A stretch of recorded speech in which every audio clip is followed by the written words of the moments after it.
السلام علیکم میرے پیارے بھائیوں اور بہنوں۔ قادیانی کو مسلمان سمجھنے والے کے بارے میں کیا حکم ہے کہ ایک بندہ ایسا ہے جو قادیانی کو مسلمان کہتا ہے، کیا وہ مسلمان رہتا ہے یا نہیں رہتا؟ تو دیکھیں بھائی، بات یہ ہے کہ قادیانیوں کو مسلمان سمجھنا ایک بڑا ہی سنگین قسم کا جرم اور گناہ ہے۔ کیوں؟ کیونکہ وہ قادیانی جو ختم نبوت کے قائل نہیں ہے، جو حضور اکرم صلی اللہ علیہ وسلم کے بعد ایک جھوٹے کو، کذاب کو، دجال کو نبی کہتے ہیں۔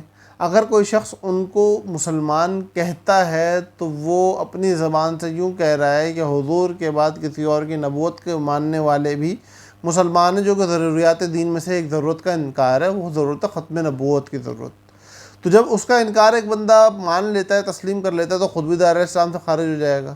اب فتوے کی بات یہ ہے کہ اگر کسی کو پتہ ہے کہ قادیانیوں کا یہ عقیدہ ہے، اور آج کے دور میں تو دوپہر کے 12 بجے سورج کے نکلنے کا جیسے پتہ ہوتا ہے، ویسے ہی قادیانیوں کے اس عقیدے کا پتہ ہونا ہر عام انسان کے لیے ایک بالکل ہی کامن سی بات ہے۔